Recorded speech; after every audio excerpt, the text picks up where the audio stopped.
حسین حسین حسین حسین حسین حسین یا حسین حسین الغریب الغریب الحسین حسین الشہید الشہید الحسین حسین الغریب الغریب الحسین حسین الشہید الشہید الحسین لا حول ولا قوة إلا بالله العلي العظيم. أعوذ بالله من الشيطان اللعين الرجيم. بسم الله الرحمن الرحيم.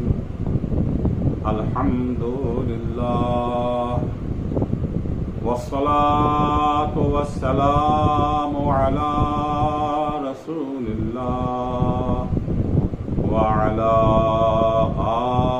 آله آل الله لا سيما بقية الله ولعنة الله على أعدائهم أعداء الله من يومنا هذا إلى لقاء الله. أما بعد فقد قال الإمام علي بن الحسين زين العابدين عليهم السلام: وأما حق السمع فتنزيهه عن سماع الغيبة وسماع ما لا يحل سماعه وأن تجعله طريقا إلى قلبك لفوهة كريمة تحدث في قلبك خيرا. حضرت امام زین العابدین علیہ الصلاۃ والسلام انسانی حقوق کو بیان کرتے ہوئے سب سے پہلے اللہ جل شانہ کا حق بیان کرتے ہیں اور اس حق کو سب سے بڑا حق قرار دیتے ہیں. حقیقت یہی ہے انسانی حقوق کی ادائیگی اللہ کا حق پہچانے اور اسے ادا کیے بغیر ممکن نہیں ہے، کیونکہ انسانی حقوق کی ادائیگی کی راہ میں کبھی کبھی ایسی مشکلیں پیدا ہوتی ہیں، ایسی اڑچنیں پیدا ہوتی ہیں، ایسی رکاوٹیں سامنے آ جاتی ہیں کہ انسان شعوری یا لاشعوری طور پر جادے حق سے منحرف ہو جاتا ہے. کیونکہ کبھی کبھی انسانی حقوق ادا کرنے والے شخص کے دنیاوی مفادات سے ان کا ٹکراؤ ہونے لگتا ہے. ہمیشہ انسانی حقوق کی ادائیگی اچھے ماحول میں نہیں ہوتی ہے. ہمیشہ انسانی حقوق کی ادائیگی عام اور پرامن ماحول میں نہیں ہوتی. کبھی کبھی انسانی حقوق کی ادائیگی کے لیے انسان کو اپنی اولاد، اپنے کنبے، اپنے خاندان، خود اپنے نفس کے خلاف قدم اٹھانا پڑتا ہے. اپنے نفس کے خلاف اقدام انسان اسی وقت کر سکتا ہے جب وہ خود کو خدا کا بندہ تصور کرے، اپنے کو اللہ کی ملکیت تصور کرے، خود کو خود کا مالک نہ سمجھے. امام علیہ السلام اللہ کا حق یہ بیان کرتے کہ اس کا حق یہ ہے کہ صرف اس کی اطاعت کرو، صرف اس کی عبادت کرو، اس کی اطاعت و عبادت میں کسی دوسرے کو شریک نہ قرار دو، یہاں تک کہ خود اپنے نفس کو بھی شریک قرار نہ دو. اس کے بعد امام علیہ السلام جب انسانی حقوق کو بیان کرنا شروع کرتے تو سب سے اللہ کے حق کے بعد سب سے بڑا حق خود انسان کا اپنی ذات پر حق ہے۔ انسان سب سے زیادہ اگر انسان سے کوئی قریب ہے تو خود انسان ہے۔ میں اپنی ذات سے خود سے زیادہ میں ہی قریب ہوں، لہذا جو قریب ترین شخص ہے اس کا حق پہلے ادا کرنا ہے۔ اپنے نفس کا حق ادا کرنے کے سلسلے میں امام وضاحت کرتے ہوئے ہمارے بدن کے مختلف اعضاء و جوارح کا حق بیان کرتے ہیں۔ یہ بالکل ایک نیا کنسپٹ ہے، نیا تصور ہے جسے صرف وہی بیان کر سکتا ہے جو الہی نمائندہ ہو۔ یہ ذہن بشر کی اختراع نہیں ہو سکتی ہے۔ امام علیہ السلام انسانی اعضاء کے حق کو بیان کرتے ہوئے سب سے پہلے امام علیہ السلام نے زبان کا حق بیان کیا۔ زبان کا حق بیان کرنے کے بعد کان کا حق بیان کیا۔ امام نے فرمایا کہ کان کا حق یہ ہے کہ اسے غیبت سننے سے بچایا جائے۔ زبان کا حق تھا کہ اسے غیبت کرنے سے بچایا جائے، کان کا حق یہ ہے کہ اسے غیبت سننے سے بچایا جائے۔ اگر ہم کوئی غیبت کر رہا ہے، ہم بیٹھے غیبت سن رہے ہیں، یہ عام اور معمولی گناہ نہیں ہے، بلکہ حق کے کان کو پامال کر رہے ہیں، حق کے کان کو ہم ادا نہیں کر رہے ہیں۔ غیبت سننے سے اپنے کان کو بچایا جائے، ہر اس آواز سے اپنے کان کو بچایا جائے جس کا سننا اللہ نے حرام قرار دیا ہے، اور اپنا کان کھلا رکھیں حق کی آواز سننے کے لیے۔ ان آوازوں کو سننے کے لیے اپنے کان کو کھلا رکھیں، کان کو راستہ بنا دیں ان آوازوں کو اپنے دل تک پہنچنے کے لیے جو آوازیں ہمارے وجود کے اندر خیر کو ایجاد کر سکیں۔ امام علیہ السلام پہلی چیز جسے حرام قرار دیتے ہیں، کان کا حق سے قرار دیتے ہیں، غیبت کا سننا۔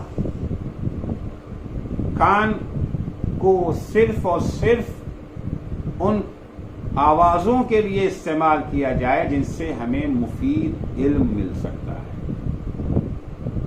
خب علم دو طرح کا ہے، علم نافع بھی ہے اور علم مضر بھی ہے۔ وہ علم بھی ہے جو ہمیں نقصان پہنچاتا ہے۔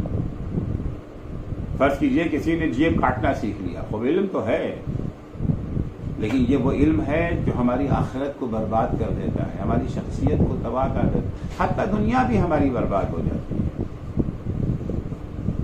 تو ہر علم انسان کے لیے مفید نہیں ہے۔ مولا کائنات امیر المومنین حضرت علی بن ابی طالب علیہ السلام متقین کے صفات بیان کرتے ہوئے کہتے ہیں کہ متقین کی شان یہ ہے کہ وقفوا اسماءہم علی العلم النافع۔ متقین وہ افراد ہیں جنہوں نے اپنا کان وقف کر دیا ہے، اپنی سماعت کو وقف کر دیا ہے مفید علوم کے لیے۔ وقف کا معنی تو آپ جانتے ہیں کہ جس کام کے لیے جس چیز کو وقف کر دیا جاتا ہے تو اس کا استعمال کہیں اور جائز نہیں ہے۔ فرض کیجئے کہ لاؤڈ اسپیکر آپ نے وقف کر دیا مسجد کے اوپر، اب جس مسجد کے لیے وقف کیا ہے وہیں استعمال ہو سکتا ہے، حتیٰ دوسری مسجد میں لے جا کر کے اگر آپ اس لاؤڈ اسپیکر کو استعمال کرنا چاہیں تو جائز نہیں ہے۔ کسی نے فرش کو وقف کر دیا کسی خاص امام باڑے کے لیے، اب اس امام باڑے سے نکال کے دوسرے امام باڑے میں لے جا کر کے مجلس کے لیے اس فرش کا استعمال کرنا جائز نہیں ہے۔ چرست کی کسی اور کام کے لیے، کسی کی شادی بیاہ ہے وہاں لے کے چلے گئے، ارے آ کر واپس کر دیں گے، نہیں، حق نہیں ہے۔ وقف کا معنی نہیں ہے، وقف معنی اسٹاپ، ٹھہر جانا، بس یہی ہے، اس کے علاوہ کہیں اور نہیں۔ وقفوا اسماءہم علی العلم النافع، اپنے کان کو وقف کر دیا ہے مفید علم کے لیے، یعنی اب اس کے علاوہ کہیں اور استعمال کرنا اس کا جائز نہیں ہے۔ مولا علی علیہ السلام ہی ایک دوسری حدیث میں حق نہ سننے کا نقصان بیان فرماتے ہیں. یعنی اگر ہم نے اپنے کان کو حق سننے کے بجائے باطل سننے کے لیے استعمال کرنا شروع کیا، من ترک الاستماع من ذوی العقول مات عقلہ، جو لوگ اپنے کان کو دانشمندوں علماء کی نصیحتوں ہدایتوں ان کی عالمانہ گفتگو کے لیے استعمال کرنے کے بجائے کسی اور کام میں استعمال کرتے ہیں، صاحبان عقل و خرد کی بات سننا جو لوگ چھوڑ دیتے ہیں، ترک کر دیتے ہیں، جہاں کہیں کسی دانشور کسی عالم ربانی کا موعظہ شروع ہوا وہاں اٹھ کر کے بھاگ جاتے ہیں، جب تک اس کی نصیحت ختم نہ ہو جائے اس جگہ پہ قدم نہیں رکھتے. من ترک الاستماع من ذوی العقول، جو صاحبان عقل و خرد کی بات سننا چھوڑ دیتے ہیں، مات عقلہ، ان کی عقل مر جاتی ہے، مردہ ہو جاتی ہے. بہت سارے افراد کو آپ نے دیکھا ہوگا، سنا ہوگا ان سے، اسلام کا قانون ہماری سمجھ میں نہیں آتا، ہماری عقل نہیں مانتی. آپ کی عقل اس لیے نہیں مانتی کہ آپ کی عقل مردہ ہو چکی ہے، مر گئی ہے. وہ مرا ہوا کیا سمجھ سکتا ہے؟ خدا پیغمبر اسلام کو خطاب کر کے کہتا انک لا تسمع الموتى، پیغمبر آپ مردوں کو نہیں سنا سکتے ہیں. وہ واقعہ نہیں مرے ہوئے تھے، یہ وہ افراد تھے جن کی عقلیں مر چکی تھی. تو کچھ افراد ہیں جو دیکھنے میں زندہ ہیں، چلتے پھرتے افراد ہیں، مگر ان کی عقل مردہ ہو چکی. کیوں عقل مردہ ہو چکی ہے؟ کیونکہ انہوں نے حق سننا چھوڑ دیا تھا. صاحبان عقل، صاحبان خرد، صاحبان علم، صاحبان تقوی کی باتوں کو سننے کو تیار نہیں ہوتے. مولا فرماتے ہیں کہ عقل کی دو قسمیں ہیں، عقل مطبوع اور عقل مسموع. رأیت العقل عقلین، مولا فرماتے ہیں کہ عقل دو طرح کی ہے، فمطبوع و مسموع. ایک عقل مطبوع ہے اور ایک عقل مسموع ہے. ولا ينفع مسموع اذا لم يكن مسموع. عقل مسموع اسی وقت فائدہ دے گی جب آپ حق باتوں کو سنیں، جب علماء سے، دانشوروں سے، علماء ربانی سے ان کی عالمانہ گفتگو، ہدایات اور رہنمائیوں پر مشتمل ان کی گفتگو کو سنیں.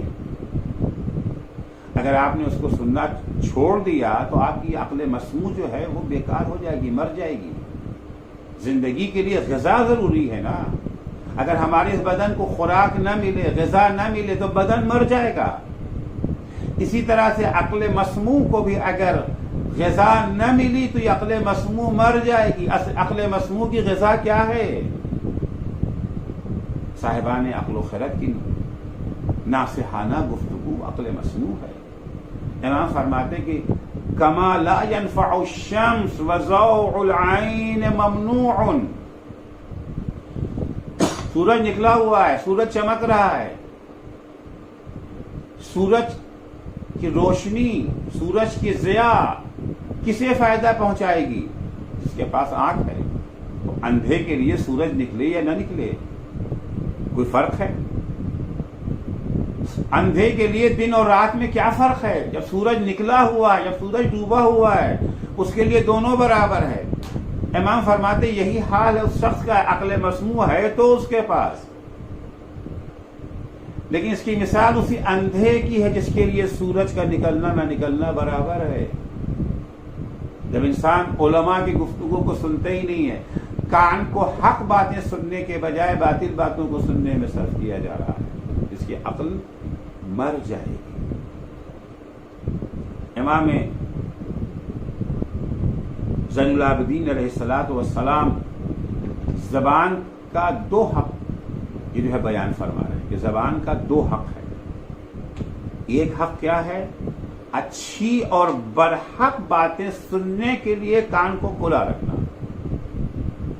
دوسرا حق کیا ہے؟ دوسرا حق تنزیہہ عن سماع الغیبۃ وسماع ما لا یحل سماعہ. اپنے کان کو بچائے رکھنا، محفوظ رکھنا غیبت کے سننے سے اور ان تمام آوازوں کی سماعت سے جن کا سننا اللہ جل شانہ نے حلال قرار نہیں دیا ہے، حرام قرار دیا ہے ان کے سننے۔ اور امام علیہ السلام نے یہاں کے اوپر غیبت اور گناہ سے اپنے کان کو پاک رکھنے کے حق کو علماء، دانشور اور صالحین کی تعلیمات سننے کے لیے کان کھلا رکھنے پر مقدم رکھا ہے، کیونکہ وہاں پہلے اس کو بیان کیا نا، تنزیہہ عن سماع الغیبہ وسماع ما لا یحل سماعہ، یہ بیان کرنے کے بعد پھر امام نے فرمایا ان تجعلہ طریقا الی قلبک لفوحۃ کریمۃ تحدث فی قلبک خیرا، اس کو بعد میں بیان کیا کہ آپ راستہ بنا دیں اپنے کان کو ان باتوں کو سننے کے لیے جو آپ کے دل میں خیر کو ایجاد کرتی ہیں۔ پہلے کان کو بچانے کی بات کی، غیبت کے سننے سے اپنے کان کو بچائے رہیں، ان آوازوں کو سننے سے اپنے کان کو بچائے رہیں جسے اللہ نے، جس کا سننا اللہ نے حرام قرار دیا ہے، جن آوازوں کو سننے کی اللہ نے اجازت نہیں دی ہے۔ پہلے اسے بیان کیا، اس کے بعد یہ بیان کیا کہ اپنے کان کو علماء اور صالحین کی تعلیمات کو سننے کے لیے کھلا رکھیں۔ غیبت سے اپنے کان کو بچانے کو مقدم شاید اس لیے کیا گیا ہے کہ گناہ سے آلودہ کان حقائق سننے اور سمجھنے کی صلاحیت سے محروم ہو جاتے ہیں، یعنی گناہ کی حرام آوازوں کو سننے کا اثر یہ ہوتا ہے، حرام آوازوں کو سننے کا نتیجہ یہ ہوتا ہے کہ پھر انسان کے کان میں علماء کی ناصحانہ باتیں آتی تو ہیں، سمجھ میں نہیں آتی ہے۔ انسان کان سے گزر تو رہی ہے باتیں، مگر جو فائدہ اسے حاصل کرنا چاہیے تھا ان کی گفتگو سے وہ فائدہ حاصل نہیں کر پاتا، سمجھنے کی صلاحیت سے انسان محروم ہو جاتا ہے، یہ گناہوں کا اثر ہے۔ امام علیہ السلام نے حرام آوازوں میں سے دو باتیں امام نے کہی نا، تنزیہہ عن سماع الغیبہ وعن سماع ما لا یحل سماعہ، اپنے کان کو محفوظ رکھیں غیبت سننے سے اور ہر اس آواز کو سننے سے اپنے کان کو بچائے رکھیں جن آوازوں کو سننا اللہ نے حرام قرار دیا ہے۔ تو جن آوازوں کو اللہ نے سننا حرام قرار دیا، بہت سی آوازیں، مگر اس میں سے امام نے تذکرہ صرف غیبت کا کیا ہے۔ بھئی غیبت کا سننا بھی حرام ہے، گانا سننا بھی حرام ہے، لیکن یہاں پر گانے کا تذکرہ نہیں کیا، گانے کو اسی عام قانون کے تحت بیان کر دیا کہ جن جن آوازوں کا سننا حرام ہے، ان میں سے خصوصیت کے ساتھ غیبت کا لفظ امام نے استعمال کیا ہے۔ حرام آوازوں میں سے صرف غیبت کا نام لیا ہے، خاص کو عام سے پہلے بیان فرما دیا۔ غیبت خاص ہے اور وہ ساری آوازیں جن کا سننا حرام ہے یہ عام ہے، تو خاص کو پہلے بیان کر دیا، عام کو بعد میں بیان کیا، شاید اس لیے کہ تمام حرام آوازوں میں سے غیبت کے نتائج سب سے زیادہ خطرناک ہیں۔ گانا بھی حرام ہے، اس کے بھی نتائج خطرناک ہیں، لیکن جتنا خطرناک غیبت کا نتیجہ ہے اتنا خطرناک گانے کا نتیجہ نہیں ہے۔ ہمارے سماج میں شاید بہت سارے لوگ گانے سے پرہیز کرتے ہوں، جتنی شدت کے ساتھ گانے سے پرہیز کیا جاتا ہے اتنی شدت کے ساتھ غیبت سے پرہیز نہیں کیا جاتا، جبکہ اسلامی تعلیمات، حدیثوں کو، قرآن کی آیتوں کو اگر آپ دیکھیں تو اندازہ ہوگا کہ غیبت کا گناہ، غیبت کے نتائج بقیہ تمام حرام آوازوں سے زیادہ خطرناک ہیں۔ اس لیے امام علیہ السلام نے ان تمام آوازوں میں سے خاص طور سے غیبت سننے کا تذکرہ یہاں پر کیا ہے، بقیہ کسی اور آواز کا یہاں پر نام نہیں لیا ہے۔ اور وجہ یہی ہے کہ کیونکہ انسان جب دوسروں کی برائیاں سننے پر آمادہ ہو جائے گا تو اس کے برے اثرات رفتہ رفتہ اس کی زندگی میں نمایاں ہونے لگیں گے. ارے فلاں صاحب تو شراب پیتے ہیں، فلاں صاحب تو چوری کرتے ہیں، فلاں صاحب تو ڈاکہ ڈالتے ہیں، فلاں صاحب تو اس کو کھاتے ہیں. یہ سب تو غیبتیں ہیں نا، آ کر کے آپ سے بیان کی جائیں. تو رفتہ رفتہ رفتہ یہ گناہ ہمارے لیے سنتے سنتے ہمیں عادی ہو جاتے ہیں. یعنی کہ چوری کرنا کوئی بڑا اہم بہت بڑی بات نہیں ہے. ڈاکہ ڈال دینا، جوا کھیل لینا، شراب پی لینا، سود لے لینا، کیونکہ سنتے سنتے سنتے سنتے یہ گناہ ہمارے نگاہوں میں ہلکا ہونے لگتا ہے. اور جب گناہ ہلکا ہو جائے گا تو ایک دن ہم خود بھی ان گناہوں کے مرتکب ہونے لگیں گے. دوسری وجہ شاید یہ ہو کہ امام نے جس کی وجہ سے غیبت کو خاص طور سے بیان کیا ہے کہ غیبت کا گناہ دوسرے گناہوں کے مقابلے میں زیادہ آسانی سے انجام پایا جاتا ہے. چوری کرنے کے لیے کافی ہمت کی ضرورت ہے. سود لینا بھی اتنا آسان نہیں ہوتا، لیکن غیبت کرنا بڑا آسان ہوتا ہے. بڑی آسانی سے غیبت کا گناہ، سب سے خطرناک گناہ سب سے آسانی سے ہو جاتا ہے. ہر بز میں آسانی سے یہ گناہ دستیاب ہو جاتا ہے. جہاں بیٹھیے وہاں پہ دو چار غیبت کرنے والے مل ہی جاتے ہیں. غیبت سننے کی حرمت کے سلسلے میں مولا کائنات حضرت علی ابن ابی طالب علیہ الصلوۃ والسلام فرماتے ہیں السامع للغیبہ کالمختار. کچھ لوگ غیبت کرتے نہیں ہیں مگر بڑے مزے سے غیبت سنتے ہیں. امام فرماتے ہیں کہ جو گناہ غیبت کرنے کا ہے وہی گناہ غیبت سننے کا بھی ہے. کیونکہ غیبت کرنے والے کو اگر غیبت سننے والے ملے ہی نہیں تو غیبت کرے گا کیسے؟ غیبت سننا غیبت کی مدد ہے، معاونت ہے. اگر کوئی صاحب آئے کسی کی غیبت کرنا چاہ رہے ہیں تبھی تو غیبت کریں گے، ہم سننے پہ تیار ہو جائیں. اگر ہم سننے ہی کو تیار نہیں ہیں، اگر ہم نے ان کو منع کر دیا، اگر ہم وہاں سے اٹھ کھڑے ہوئے تو ظاہر سی بات ہے کہ پھر ان کی غیبت کرنے کا ان کا حوصلہ ٹوٹ جائے گا، ہمت ان کی پست ہو جائے گی. غیبت کرتا ہی انسان اسی وقت ہے جب غیبت سننے کے لیے کوئی تیار. بقیہ دوسرے گناہوں میں ضروری نہیں کہ دوسرا انسان جب کوئی تیار ہو تبھی جا کر کے کوئی انسان کسی کو قتل کرنا چاہتا ہے، مقتول تیار تھوڑی، مقتول تو بھاگ رہا تھا، قاتل نے اسے قتل کر دیا. چوری کرنے کے لیے چپکے سے گئے، سامان لے کے چلے آئے. صرف یہی ایک ایسا گناہ ہے جہاں کے اوپر جب تک وہ آمادہ نہ ہو، غیبت سننے والا تیار نہ ہو تب تک غیبت کا عمل انجام نہیں پا سکتا. اس لیے امام فرماتے ہیں کہ غیبت کرنا اور غیبت سننا دونوں کا گناہ یکساں ہے. السامع للغیبہ کالمغتاب. غیبت کو سننے والا غیبت کرنے والے ہی کے برابر ہے، اس کی سزا بھی اسی جیسی ہے. ہماری ذمہ داری کیا ہے؟ اگر کوئی انسان غیبت کر رہا ہے ہماری کیا ذمہ داری ہے؟ شوق سے سننا. رسول خدا صلی اللہ علیہ وآلہ وسلم ایسے موقع پر ہماری ذمہ داریوں کو ان لفظوں میں بیان فرماتے ہیں: اذا وقع فی الرجل وانت فی ملأ. جب کسی بز میں آپ بیٹھے ہوں اور وہاں پر کسی کی غیبت کی جا رہی ہو، کوئی صاحب آئے انہوں نے کسی کی غیبت کرنا شروع کیا اور ہم بیٹھے ہیں وہاں کے اوپر، تو ہماری ذمہ داری کیا ہے؟ فَقُلْ لِلرَّجُلِ نَاصِرًا وَلِلْقَوْمِ زَاجِرًا.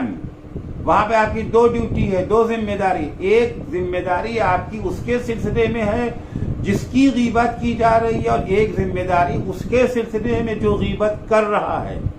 جس کی غیبت کی جا رہی ہے اس کے سلسلے میں آپ کی ذمہ داری کہ آپ اس کی مدد کریں، اس کا دفاع کریں. جیسے کسی کی برائی کسی صاحب نے شروع کی، نہیں وہ ایسے نہیں ہو سکتے ہیں، آپ کو غلط فہمی ہوئی ہے. دلچسپی نے اچھا اور کیا ہوا، حوصلہ افزائی نہ کریں ان کی. جیسے ہی غیبت شروع کیا پہلا کام نہیں، وہ ایسے نہیں. دوسری ذمہ داری اس کے سلسلے میں جو غیبت کر رہا ہے، جو غیبت کر رہا ہے اس کے سلسلے میں ذمہ داری یہ ہے کہ زاجرن اسے منع کرو، روکو، گناہ غیبت کے گناہ کی سنگینی کی یاد دلاؤ، گناہ غیبت کا جو اس کی جو سزا ہے آخرت میں اسے باخبر کرو، کیا کر رہے ہو، کیوں اپنے کو جہنم میں ڈال رہے ہو۔ جب بھی آپ کسی بزم میں موجود ہو اور وہاں کسی کی غیبت کی جائے تو وہاں خاموش تماشائی بنے رہنا نہیں ہے، ٹک ٹک دی دم دم دا کسی دم، خاموشی سے ساری باتیں سنتے رہے، ارے ہم سے کیا مطلب، وہ خود ہی جہنم کی آگ میں جلیں گے، ہماری برائی تھوڑی کر رہے ہیں، فلاں کے بارے میں کہہ رہے، وہ جانے ان کا کام جانے، میں کیوں بولوں۔ نہیں، پیغمبر فرماتے ہیں آپ کی ذمہ داری ہے، فریضہ ہے، آپ کا واجب ہے آپ کے اوپر، اس واجب کو، جیسے نماز کو اگر ترک کر دیا تو گناہ ہے، اسی طریقے سے غیبت کرنے کے، غیبت جس کی ہو رہی ہے وہاں پر یہ دو فریضے اگر انجام نہ دیا تو مرتکب گناہ ہو گئے، آخرت میں سزا کے حقدار ہوں گے۔ ایک ذمہ داری غیبت کرنے والے کے سلسلے میں اور ایک ذمہ داری جس کی غیبت کی جا رہی ہے اس کے سلسلے میں، جس کی غیبت کی جا رہی ہے اس کی نصرت، اس کی مدد ہماری ذمہ داری ہے، اور جو غیبت کر رہا ہے اسے منع کرنا ہماری ذمہ داری ہے، اور اگر پھر بھی وہ نہیں مانتا قوم عنہم تو وہاں سے اٹھ کھڑے ہو، چلے جاؤ، نہ بیٹھو وہاں پر، ارے ہم نے تو کہا تھا مگر انہوں نے نہیں مانا، اور اگر وہ ہماری سنتے ہی کم ہے، آپ کی نہیں سنتے ہیں، آپ نے منع کیا انہوں نے نہیں مانا، غیبت جاری رکھا، ہٹ جائیے وہاں سے، اس کے بعد وہاں پر آپ کا بیٹھے رہنا جائز ہی نہیں ہے۔ امام محمد باقر علیہ الصلوۃ والسلام اس سلسلے میں فرماتے ہیں من اغتیب عنده اخوہ المؤمن، جس کے سامنے اس کے برادر مومن کی غیبت کی جائے، فنصرہ وعانہ، جیسے ہی غیبت کرنے والے نے غیبت شروع کیا، اس مومن نے جس کی غیبت کی جا رہی ہے اس کی بھی مدد کی، جو غیبت کر رہا ہے اس کی بھی مدد کی، جس کی غیبت کی جا رہی ہے اس کی مدد کا مطلب یہ ہے کہ اس کا دفاع کریں، اور جو غیبت کر رہا ہے اس کی مدد یہ ہے کہ اسے غیبت کرنے سے روکیں۔ یہاں پر مدد کا مطلب یہ نہیں ہے کہ خود بھی ہاں میں ہاں ملانے لگیں، خود بھی ان کا ساتھ دینے لگیں، یہ مراد نہیں ہے۔ حدیث میں ہے انصر اخاک ظالما او مظلوما، اپنے برادر بھائی کی مدد کرو چاہے تمہارا بھائی ظالم ہو یا مظلوم ہو۔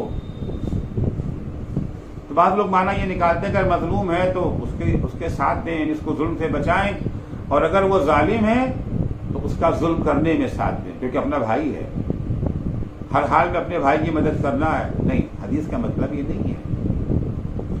انصر اخاک ظالما، اگر تمہارا بھائی ظالم ہے اس کی مدد یہ ہے کہ اسے ظلم سے روکو، اگر نہ روکو گے تو قیامت کے دن جو اس کے ظلم کی سزا اسے ملے گی بڑی بھیانک سزا ہوگی، اور اگر تم نے اسے روک دیا ظلم سے تو یعنی آخرت کے عذاب سے بچا لیا، دنیا کے رسوائی سے بچا لیا۔ مدد کا معنی یہ ہے، وہی حال یہاں پر ہے، من اغتیب عنده اخوہ المؤمن، جس کے سامنے اس کے برادر مومن کی غیبت کی جائے، فنصرہ وعانہ، اس نے اس کی مدد کی، غیبت کرنے والے کی بھی مدد کی، غیبت سننے والے کی بھی مدد کی، غیبت کرنے والے کی مدد، اسے غیبت سے روکنا ہے، اور غیبت جس کی جا رہی ہے اس کی مدد یہ ہے اس کا دفاع کیا جائے۔ نصرہ اللہ فی الدنیا والآخرہ، اللہ ایسے شخص کی قیامت کے دن بھی مدد کرے گا اور دنیا میں بھی اس کی مدد کرے گا۔ کس کی؟ جس نے مدد کی ہے غیبت سننے والے کی اور غیبت کرنے والے کی۔ ومن اغتیب عنده اخوہ المؤمن فلم ينصره ولم يعنه ولم يدفع عنه وهو يقدر على نصرته وعونه الا خفضه الله في الدنيا والآخرة۔ لیکن اس کے برعکس کسی کے سامنے کسی بندے مومن کی غیبت شروع ہوئی، اس نے مدد نہیں کی، نہ غیبت کرنے والے کی مدد کی، نہ جس کی غیبت کی جا رہی ہے اس کی مدد کی، نہ غیبت کرنے والے کو غیبت سے روکا، نہ جس کی غیبت کی جا رہی اس کا دفاع کیا، حالانکہ دفاع کر سکتے تھے، وَهُوَ يَقْدِرُ عَلَى نُصْرَتِهِ وَعَوْنِهِ، مدد کر سکتے تھے، اسے روک سکتے تھے، اس کا دفاع کر سکتے تھے، اس کی باتوں کا جواب دے سکتے تھے ہم، اگر نہ کیا، مدد نہ کیا، اللہ دنیا میں بھی ایسے انسان کو ذلیل کرے گا اور آخرت میں بھی ذلیل کرے گا۔ چپ چاپ وہ غیبت کو سنتا رہا، غیبت سے نہ روکا، مومن کا دفاع نہ کیا۔ عزیزو، شاید دل سے سب سے قریب راستہ کان ہے، سب سے قریب راستہ کان ہے، لہذا اس کی طہارت ضروری ہے۔ کن چیزوں سے ضروری ہے؟ ایک غیبت سے اور ان آوازوں سے، وَسِمَاعُهُ مَا لَا يَحِلُّ سِمَاعُهُ، اور ان آوازوں کے سننے سے اپنے کان کو بچانا جن آوازوں کا سننا اللہ جل شانہ نے حرام قرار دیا ہے۔ حرام آوازوں میں سے ایک آواز غنا ہے، گانا ہے۔ روایتوں میں غنا کا لفظ آیا۔ غنا سے کیا مراد ہے؟ غنا اس آواز کو کہتے ہیں، وہ آواز ہے جو انسان کو یاد خدا سے غافل کرتے ہیں، جو انسان کے شہوانی جذبات کو ابھارے، جو انسان کو گناہ کی دعوت دے، وہ آواز جو گناہ کی محفلوں میں عام طور سے استعمال کی جاتی ہے، وہ میوزک، وہ موسیقی، ہر میوزک کی بات نہیں ہو رہی ہے، وہ میوزک، وہ موسیقی جو انسان کو یاد خدا سے غافل کر دے، جو انسان کے شہوانی جذبات کو ابھارے، جو انسان کو گناہ کی دعوت دے، وہ میوزک جو گناہ کی محفلوں میں عام طور سے استعمال کی جاتی ہے، اسے غنا کہتے ہیں۔ غنا کے نقصانات دنیا میں بھی ہیں اور آخرت میں بھی ہیں۔ وہ افراد جنہوں نے غنا کے بارے میں تحقیق کی ہے، ریسرچ کیا ہے، غنا کے اثرات کا جائزہ لیا ہے، وہ فرماتے ہیں کہ دنیاوی نقصانات میں سے چند ایک نقصان جو انہوں نے بیان کیا وہ میں آپ کی خدمت میں پیش کر رہا ہوں۔ موسیقی، غنا، البتہ وہ غنا جو حرام غنا ہے، غنا کا ایک نقصان یہ ہے کہ انسان کے اعصاب کمزور ہو جاتے ہیں، نروس سسٹم انسان کا یہ جو ہے یہ ڈیمیج ہو جاتا ہے۔ دوسرا نقصان دنیا میں یہ ہے کہ غنا انسان کی شرم و حیا کو زائل کر دیتی ہے، انسان کو بے شرم اور بے حیا بنا دیتی ہے۔ خدا نہ کرے کہ کسی انسان کی شرم و حیا ختم ہو جائے۔ غنا کا تیسرا نقصان یہ ہے کہ غنا انسان کی بدکاری میں اضافے کا سبب بنتی ہے۔ چوتھا نقصان بیان فرماتے ہیں کہ انسان کا یہ جو ہے بلڈ پریشر بڑھ جاتا ہے۔ جو افراد گانے بجانے کے رسیا ہو جاتے ہیں، جو غنا میں غرق رہتے ہیں، ایک نقصان ان کی زندگی میں یہ آتا ہے کہ ان کا بی پی عام طور سے ہائی رہتا ہے، بلڈ پریشر ان کا بڑھ جاتا ہے۔ ہم جب حدیثوں کا جائزہ لیتے ہیں، ائمہ طاہرین علیہ السلام کی تعلیمات کے سلسلے میں دیکھتے ہیں تو حدیثوں میں بڑی شدت سے اس گناہ سے دور رہنے کی تاکید کی گئی ہے۔ چنانچہ امام جعفر صادق علیہ السلام فرماتے ہیں کہ بیت الغنا لا تؤمن فیہ الفجیعہ ولا تجاب فیہ الدعوہ ولا يدخلہ الملک۔ جس گھر میں گانا بجانا ہوا کرتا ہے، جس گھر میں غنا کا دور ہوتا ہے، جس گھر میں غنا عام ہوتی ہے، اس گھر میں وہ گھر ناگہانی اموات سے محفوظ نہیں رہتا۔ لا تجاب فیہ الدعویٰ، اس گھر میں اگر کوئی دعا کی جائے تو اللہ اس گھر میں کی جانے والی دعا کو قبول نہیں کرتا ہے۔ ولا يدخلہ الملک، فرشتہ رحمت اس گھر میں داخل ہی نہیں ہوتے۔ رسول خدا صلی اللہ علیہ وآلہ وسلم سے حدیث ہے، من استمع الى اللہو یضاب فی اذنہ العنق، جو لوگ بےہودہ اور لغو آوازیں سنتے ہیں، البتہ غیبت اس میں وہ یہ غنا اسی میں سے ایک آواز ہے، لہو سننے والے، بےہودہ اور عبث لغو آوازیں سننے والے، قیامت کے دن ان کے کان میں سیسا پگھلا کے ڈالا جائے گا، لیڈ پگھلا کر کے ان کے کانوں میں ڈالی جائے گی۔ رانگا بھی شاید اسی کو کہتے ہیں، رانگا پگھلا کر کے ان کے کانوں میں ڈالا جائے گا۔ جو لوگ لہو سنتے ہیں، یہ غنا لہو کی ہی ایک قسم ہے۔ دوسری حدیث میں حضرت فرماتے ہیں کہ الغنا رقیۃ الزنا، غنا جو ہے وہ زنا کی پہلی سیڑھی ہے۔ انسان پہلے غنا میں جو ہے مبتلا ہوتا ہے، اس کے بعد زنا کے گناہ سے آلودہ ہو جاتا ہے انسان۔ اگر زنا سے بچنا ہے تو اپنے کو غنا سے بچائے، محفوظ رکھیں۔ بعض افراد غنا صرف گلے سے تعلق رکھتی ہے، بعض میں موسیقی کے آلات بھی استعمال کیے جاتے ہیں، میوزیکل آلات بھی اس میں استعمال کیے جاتے ہیں۔ حضور اکرم فرماتے کہ یحشر صاحب التنبور، تنبور ایک طرح کا میوزک کا آلہ ہے، یحشر صاحب التنبور یوم القیامہ اسود الوجہ وبیدہ تنبور من النار، قیامت کے دن جب صاحب تنبور محشور کیا جائے گا تو اس کا چہرہ سیاہ ہوگا اور اس کے ہاتھوں میں آتشی تنبور ہوگا، آگ سے بنا ہوا تنبور۔ وفوق رأسہ 70,000 ملک، اور اس کے سر پر 70,000 فرشتے اس کے سرہانے کھڑے ہوں گے۔ بید کل ملک مقمعۃ، اور ہر فرشتے کے ہاتھ میں آگ کا گرز ہوگا۔ یضربون وجہہ ورأسہ، یہ 70,000 فرشتے اپنے آتشی گرز اس کے چہرے اور اس کے سر پر مار رہے ہوں گے۔ وَيُحْشَرُ صَاحِبُ الْغِنَىٰ مِنْ قَبْرِهِ أَعْمَىٰ وَأَخْرَسَ، گانا بجانے والا،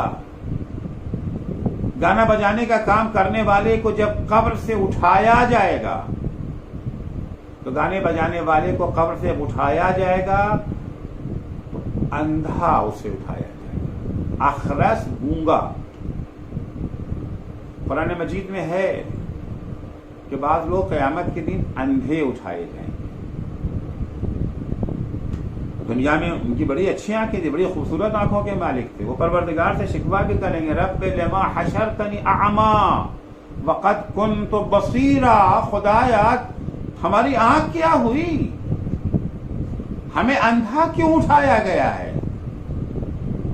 قیامت کے دن اندھا اٹھائے جانے کا ایک ثواب گانا بجانا ہے۔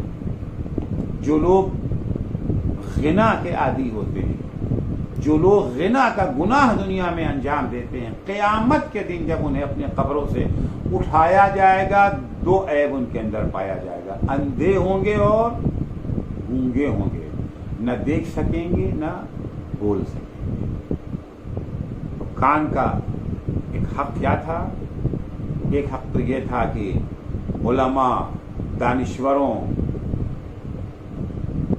ان کی نصیحتوں، ان کی ہدایات کے لیے اپنے کان کھلا رکھیں۔ دوسرا کان کا حق یہ تھا کہ اسے غیبت سے اور ان تمام آوازوں کے سننے سے محفوظ رکھیں جنہیں اللہ نے حرام قرار دیا ہے۔ اس کے بعد امام علیہ السلام آنکھ کا حق بیان فرماتے وَأَمَّا حَقُّ بَصَرِكَ فَغَضُّهُ عَمَّا لَا يَحِلُّ لَكَ، آنکھ کا حق یہ ہے کہ جن چیزوں کو دیکھنا اللہ نے حرام قرار دیا ہے اپنی آنکھوں کو ان چیزوں کو دیکھنے سے محفوظ رکھیں، ان چہروں کو ان چیزوں کو نہ دیکھیں اپنی آنکھوں سے، یہ آنکھ کا حق ہے۔ اگر ان چیزوں پر نگاہ ڈال دی، اگر ان چیزوں کو دیکھنے لگے تو یہ آنکھ کے حق کی پامالی ہے۔ جو انسان اپنی آنکھ کا حق ادا نہ کر سکے، اپنے اعضاء و جوارح کا حق ادا نہ کر سکے، وہ دوسروں کا کیا حق ادا کرے گا؟ تو اپنا ہی حق ادا نہیں کر سکتا انسان۔ اگر دوسروں کا حق ادا کرنا چاہتے ہیں اس کی مشق یہ ہے، اس کی پریکٹس یہ ہے کہ پہلے اپنے اعضاء و جوارح کا حق ادا کریں۔ انہی اعضاء و جوارح میں سے ایک آنکھ ہے، آنکھ کا حق یہ ہے غضہ عما لا یحل لک وَتَرْكُ ابْتِذَالُهُ إِلَّا لِمَوْضِعِ عِبْرَةٍ، آنکھوں سے صرف انہی چیزوں کو دیکھیں جس سے ہمیں عبرت حاصل ہو سکتی ہے۔ تَسْتَقْبِلُ بِهَا بَصَرًا، ان چیزوں پر نگاہ ڈالیں، ان چیزوں کو دیکھنے کے لیے آنکھ کا استعمال کریں جس سے ہمیں بصیرت مل سکتی ہے، عبرت حاصل ہو سکتی ہے۔ اور تَسْتَفِيدُ بِهَا عِلْمًا، ان چیزوں پر کو دیکھنے کے لیے اپنی آنکھوں کا استعمال کریں جس سے ہمیں علم حاصل ہو سکتا ہے، وہ بھی علم نافع مفید علم۔ فَإِنَّ الْبَصَرَ بَابُ الْاعْتِبَارِ، کیونکہ اللہ نے آنکھوں کو عبرت کا دروازہ قرار دیا ہے۔ ابھی وہ ابھی عرض کیا تھا کہ کان جو ہے وہ دل و دماغ کا دروازہ ہے، جس طرح سے کان دل و دماغ کا دروازہ ہے اسی طرح سے آنکھ بھی دل و دماغ کا دروازہ ہے۔ اسی لیے کان کی طرح آنکھ کی حفاظت بھی واجب ہے۔ کان کی طرح آنکھ کے صحیح استعمال پر بھی اسلامی تعلیمات میں بہت زور دیا گیا ہے۔ کان کے سلسلے میں کر چکا رہا، آنکھ کا استعمال، کیونکہ یہ دونوں دروازہ ہیں عقل کا۔ عقل تک انفارمیشن پہنچانے کے یہی دو راستے ہیں، کان ہے، ایک آنکھ ہے۔ امام زین العابدین علیہ السلام نے پہلا قدم اس راہ میں آنکھ کا حق ادا کرنے کے سلسلے میں پہلا قدم یہ قرار دیا ہے کہ ہر حرام چیز پر نگاہ کرنے سے اسے بچائے رکھے۔ امام علیہ السلام کا یہ جملہ قرآن مجید کی اس آیت سے ماخوذ ہے۔ قرآن مجید میں سورہ نور کی آیت نمبر 30 اور 31 دو آیتیں ہیں۔ 30 اور 31 میں ارشاد ہوتا ہے پیغمبر کو خطاب کر کے، قل للمؤمنین یغضوا من ابصارہم، اے پیغمبر مومنوں کو سے کہہ دیجئے کہ وہ اپنی نگاہوں کو نیچی رکھیں، جو چیزیں اللہ نے حرام قرار دی ہیں ان پر نگاہ نہ ڈالیں، انہیں دیکھنے کے لیے اپنی آنکھوں کا استعمال نہ کریں۔ یغضوا من ابصارہم ویحفظوا فروجہم، اپنی شرمگاہوں کی حفاظت کریں۔ یہ سورہ نور کی آیت جو نازل ہوئی ہے اس کے شان نزول کے سلسلے میں بیان کیا جاتا ہے کہ شان نزول اس کا یہ کیوں، یہ آیت کس وقت یہ آیت نازل ہوئی۔ البتہ شان نزول کبھی منحصر نہیں ہو جاتا ہے کہ بس مراد یہی ہے کچھ اور نہیں، حکم تو عام ہے، سب کے لیے ہے، قیامت تک کے لیے ہے، لیکن خاص موقع پر نازل ہوئی، نازل ہونے کا سبب یہ واقعہ بن گیا۔ واقعہ یہ ہے کہ ایک انصاری جا رہے تھے، راستے میں انہیں ایک عورت دکھ گئی۔ اب اس آیت کے نازل ہونے سے پہلے عورتوں کے حجاب کا انداز یہ ہوتا، دوپٹہ سر پہ ڈالتی تو تھی مگر دوپٹے کو کان کے نیچے یوں رکھتی تھی، کان چھپا نہیں رہتا تھا، یہاں پر کان کے نیچے سے دوپٹہ ڈالتی، کان سے دبا دیتی تھی دوپٹے کو۔ آج بھی بہت ساری عورتوں کو دیکھا ہوں، جس کے نتیجے میں گلا اور سینے کا کچھ حصہ کھلا رہتا تھا۔ اس طرح تشریف لے آ رہے تھے، راستے میں انہیں ایک عورت دکھ گئی کسی کیفیت اور کسی حالت میں۔ اتفاق سے عورت پرکشش بھی تھی، خوبصورت بھی تھی، چہرہ پرکشش تھا۔ جیسے ہی وہ عورت نظر آئی ان کی نگاہیں اس کے اوپر ٹک گئیں، اسے گھورنے لگے۔ اب یہ ادھر جا رہے ہیں، وہ ادھر جا رہی ہے۔ اب سامنے سے ہوئی، اس کے بعد جب وہ ادھر چلی گئے گھوم کے دیکھنے لگے، مڑ کر راستہ بھی چل رہے ہیں، اسے دیکھتے بھی جا رہے ہیں۔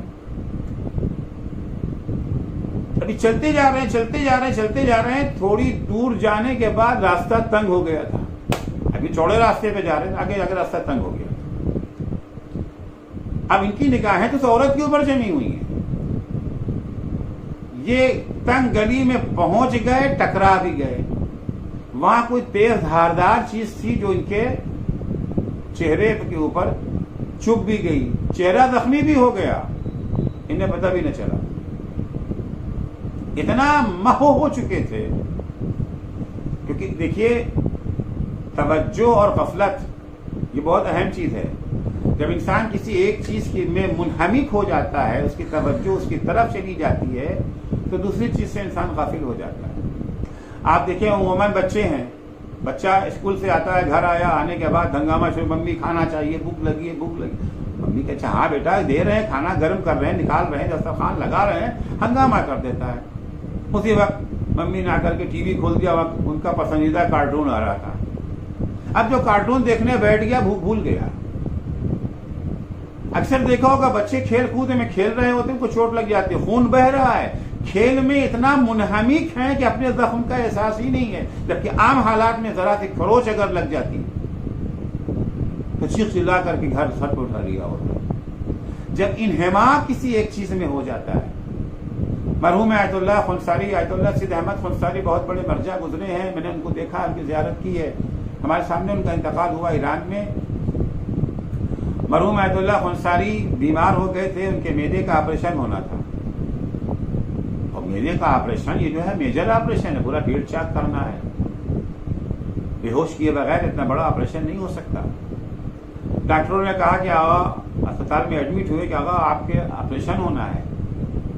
اس واقعے کو آیت اللہ مصباح یزدی نے بیان کیا ہے، ورنہ میں شاید اس کو بیان کرنے کی ہمت نہ کرتا. باور کرنا بڑا مشکل ہے اس واقعے کو. بے ہوش کرنا ہوگا. آیت اللہ خنساری کا فتویٰ یہ تھا، ان کی رائے یہ تھی، نظریہ ان کا یہ تھا کہ مرجع بے ہوش نہیں ہو، بے ہوش شخص مرجع نہیں ہو سکتا. اور وہ یہ جو ہے مرجع ہیں جو ان کی تقلید کر رہے ہیں، ان کا نہیں، آپ مجھے بے ہوش نہ کریں، بے ہوش کیے بغیر میرا آپریشن کر دیں. قبلہ و کعبہ یہ ناممکن ہے، نہیں ہو سکتا ہے حضور. آپریشن ہے، آپریشن، پیٹ چاک کیا جائے گا. ڈاکٹروں کا اصرار ہے آپ کی پیٹ چاک کیا جائے گا، آپ کو بے ہوش کرنا ضروری ہے. ان کا کہنا نہیں ہم کو بے ہوش مت کرو. ایک ڈاکٹر نے اپنے دوستوں سے کہا ایسا ہے تم آپریشن شروع کرو، جب خود ہی پہلا چاقو لگے گا، پہلا زخم ہوگا، خود چلائیں گے، تب خود ہی کہیں گے ہاں ہاں بے ہوش کر دو. چنانچہ آپریشن تھیٹر میں کو لے جایا گیا. ڈاکٹروں نے شروع کیا، پہلے ہلکے سے چاقو لگایا، اس سے مس نہیں ہوئے، اور کاٹتے چلے گئے، ہم کوئی احساس ہی نہیں. یہاں تک کہ پورا آپریشن ہو گیا. میدے میں سے جو چیز ان کو نکالنی تھی نکال لیا، اس کے بعد ٹانکے وکے لگا کے سب کچھ ہو گیا، پٹی وٹی بند گئی. کہنے لگے آغا آپریشن ہو گیا. کہنے لگے ہو گیا. ڈاکٹر بھی حیرت زدہ، یہ کیسے ممکن ہوا؟ انہوں نے پوچھا کہ آقا یہ ہوا کیسے، آپ نے برداشت کیسے کیا اس درد کو؟ ہم نے سینکڑوں آپریشن کیے ہیں، کوئی برداشت نہیں کر پاتا، آپ نے کیسے برداشت کر لیا؟ انہوں نے فرمایا جب تم نے آپریشن شروع کیا میں نے اپنا ذہن خدا کی طرف متوجہ ہو گیا، خدا کی طرف. اللہ کا ذکر بھی زبان پر جاری ہو گیا. خدا کی طرف جب میں متوجہ ہو گیا، خدا کے ذکر میں انہماک نے مجھے اپنے بدن کی تکلیف سے غافل کر دیا. روایتوں میں ہم لوگ پڑھتے ہیں نا کہ مولا علی کے پیر میں تیر لگ گیا تھا. جب بھی تیر کو نکالنے کی کوشش کی جاتی تھی مولا درد سے تڑپ جاتے تھے. حضور اکرم نے فرمایا کہ جب علی نماز پڑھ رہے ہوں تو تیر نکال دیں، کیونکہ علی نماز میں اتنا منہمک ہو جاتے ہیں، خدا سے کی طرف اتنی توجہ ہوتی ہے کہ دنیا اور ما فیہا سے علی غافل ہو جاتے ہیں. تو انصاری جا رہا ہے، اپنا مقدر ہے، اپنی قسمت ہے. کوئی خدا سے اتنا لو لگاتا ہے، کوئی دنیا کی چیزوں سے لو لگاتا ہے. انصاری اس عورت کو دیکھنے میں اتنا منہمک ہو گئے، زخم ہو گیا، خون بہ رہا ہے، مگر جب وہ عورت دور چلی گئی، چہرہ نگاہوں سے ہٹ گیا، توجہ ہٹی، اب احساس ہوا یہ کیا، ہم تو خونہ خون ہیں، پورا چہرہ ہمارا زخمی ہے۔ بہت غصہ آیا اپنے اوپر بہت غصہ آیا کہ میں اتنا گر گیا ہوں، اتنا پست آدمی ہوں۔ قسم کھائی کہ جا کر کے رسول خدا سے پورا واقعہ رسول خدا سے انہوں نے پورا واقعہ بیان کیا۔ اس وقت جبریل امین سورہ نور کی آیتیں لے کر کے نازل ہوئے، قل للمؤمنین یغضوا من ابصارہم ویحفظوا فروجہم، اے میرے حبیب مومنوں سے کہہ دیجئے اپنی نگاہوں کو نیچی رکھیں۔ انشاءاللہ بقیہ آیت کل آپ کی خدمت میں پیش کروں گا۔ نگاہوں کو نیچی رکھیں، توجہ اور انعمان، جن کی توجہ خدا کی طرف ہو جاتی ہے، پھر وہ دنیا کی مصیبتوں سے غافل ہو جاتے ہیں، ان کے لیے مصیبتوں کو برداشت کرنا آسان ہو جاتا ہے۔ عزیزو، کربلا میں امام حسین علیہ السلام اور ان کے ساتھیوں پر جو مصیبتیں پڑی ہیں،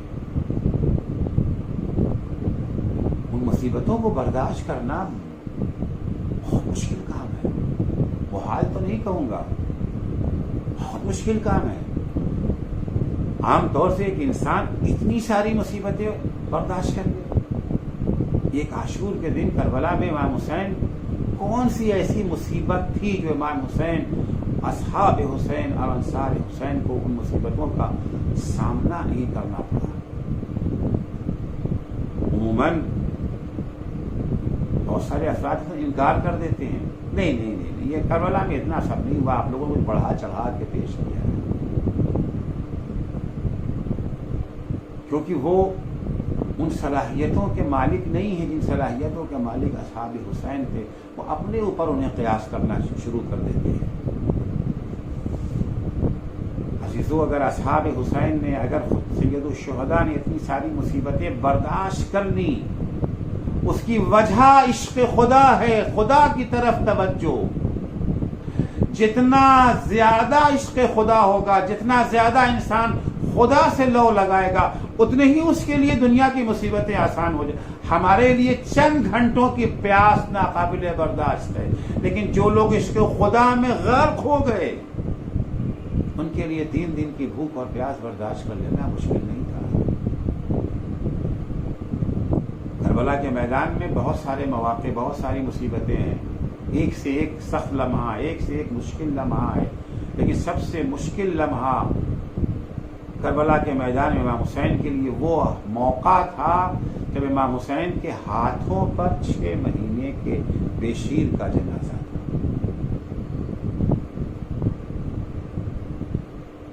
پڑھتے ہیں نا، سنتے بھی آپ ہیں مجلسوں میں، امام حسین جب علی اصغر کی شہادت کے بعد علی اصغر کا ننھا سا لاشا لے کر کے خیمے میں داخل ہونا چاہتے تھے، کبھی آگے بڑھتے تھے، کبھی پیچھے ہٹتے تھے، زبان پر انا للہ و انا الیہ راجعون۔ اعمال عاشورہ میں امام حسین کس عمل کی تأسی کرتے ہیں نا، امام کس عمل کو یاد کرتے ہیں نا، 7 دفعہ آگے بڑھے، پیچھے ہٹے، امام کیسے خیمے میں لے کر کے جائیں ننھے سے بے شیر کو؟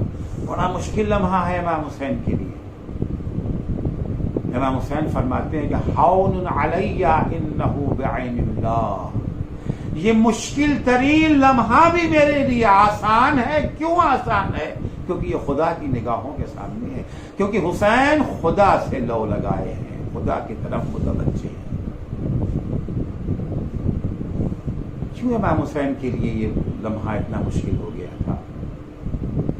کیوں اس جنازے کو لے جاتے ہوئے امام حسین کو تردد ہو رہا ہے کہ ماں کو کیا جواب دے؟ امام حسین صبح سے جنازے ہی تو اٹھا رہے تھے، کبھی شہیدی بہن زینب کے لاڈلوں کا جنازہ، کبھی بھائی حسن کی نشانی قاسم کا پامال لاشا، کبھی جوان بیٹے شبیہ پیغمبر علی اکبر کا جنازہ، علی اکبر کا جنازہ بوڑھے باپ سے اٹھ نہ سکا تھا تو بنی ہاشم کے بچوں کو بلایا تھا، اے بنی ہاشم کے بچوں آؤ آؤ، بوڑھے باپ سے جوان کا جنازہ نہیں اٹھ رہا ہے۔ عزیزوں مگر بچوں کی مدد سے صحیح حسین جنازہ خیمے میں لے تو گئے، لیکن یہ ننھا سا جنازہ حسین کے ہاتھوں پر اتنا بھاری کیسے ہو گیا کہ حسین کی ہمت جواب دے رہی ہے۔ شاید امام حسین جواب دے، او نادان تجھے پتہ نہیں ہے، اب تک میں نے جتنے جنازے اٹھائے تھے ان کی ماں کو ان کے جنازے ہی کا انتظار تھا، ان کے زندہ واپس آنے کا انتظار نہ تھا۔ زینب کو اولو محمد کے جنازے کا انتظار، ام فروا کو قاسم کے جنازے کا انتظار، بیویوں کو علی اکبر کے جنازے ہی کا انتظار تھا، لیکن یہ ننھا سا لاشا جو میرے ہاتھوں پر ہے، ارے ماں سے تو اسے پانی پلانے کا وعدہ کر کے آیا تھا، رباب تو اس امید میں بیٹھی ہے کہ میرا بچہ پانی پی کر کے آنے ہی والا ہے۔ عزیزو ہوا بھی یہی، جب حسین علی اصغر کا لاشا لے کے خیمے میں داخل ہوئے ہیں، انداز یہ تھا علی اصغر کے لاشے پہ حسین نے عبا کا سایہ کر رکھا تھا۔ جب حسین خیمے میں داخل ہوئے، جب سکینہ کی نظر پڑی کہ میرا بابا آ رہا ہے، ادھر سے سکینہ دوڑی، میرا بھیا پانی پی کر کے آ گیا، ادھر سے رباب چلی، ارے میرا لال سیراب ہو کر کے آیا ہے۔ جب حسین نے عبا کا دامن ہٹایا، رباب کی نظر جب علی اصغر کے گلے پر پڑی، ماں نے دیکھا گلا چھدا ہوا، من کا ڈھلا ہوا، تڑپ گئی رباب، بس رباب کی زبان سے ایک ہی جملہ باہر آیا ہے، بنیا مثلو کا تنہر، اے میرے لال، ارے تیرے جیسے تو اونٹ کے بچے بھی ذبح نہیں کیے جاتے ہیں، تجھے کس طرح سے شہید کر دیا گیا۔ الا لعنت اللہ علی قوم الظالمین وسیعلم الذین ظلموا ای منقلب ینقلبون۔ بار الہ تجھے واسطہ ہے محمد و آل محمد علیہ السلام کا، ہماری اس مختصر سی عبادت کو قبول فرما۔ بار الہ صدقے میں اہل بیت اطہار علیہ السلام کے ہمیں توفیق عنایت فرما کہ وہ اپنے کان اور اپنی آنکھ کا حق ادا کر سکے، نہ کبھی کان سے حرام آوازیں سنیں اور نہ کبھی آنکھ ان چہروں پر پڑے، ان چیزوں پر پڑے جن کا دیکھنا پروردگار نے حرام قرار دیا ہے۔ بار الہ شیعیان حیدر کرار، محبان اہل بیت اطہار، زائران سید الشہداء، عزاداران مظلوم کربلا جہاں کہیں بھی ہوں، ان کی جان، مال، عزت، آبرو کی حفاظت فرما۔ معبود صدقے میں اہل بیت اطہار علیہ السلام کے مراجع کرام اور رہبر معظم انقلاب اسلامی کی حفاظت فرما۔ امام زمانہ کے ظہور میں تعجیل فرما۔ جب حضرت کا ظہور ہو تو ہمارے اعمال ایسے ہوں کہ ہم حضرت کے اصحاب و انصار میں شمار ہو سکیں۔ اللہم عجل فی فرج مولانا صاحب الزمان واجعلنا من اعوانہ و انصارہ۔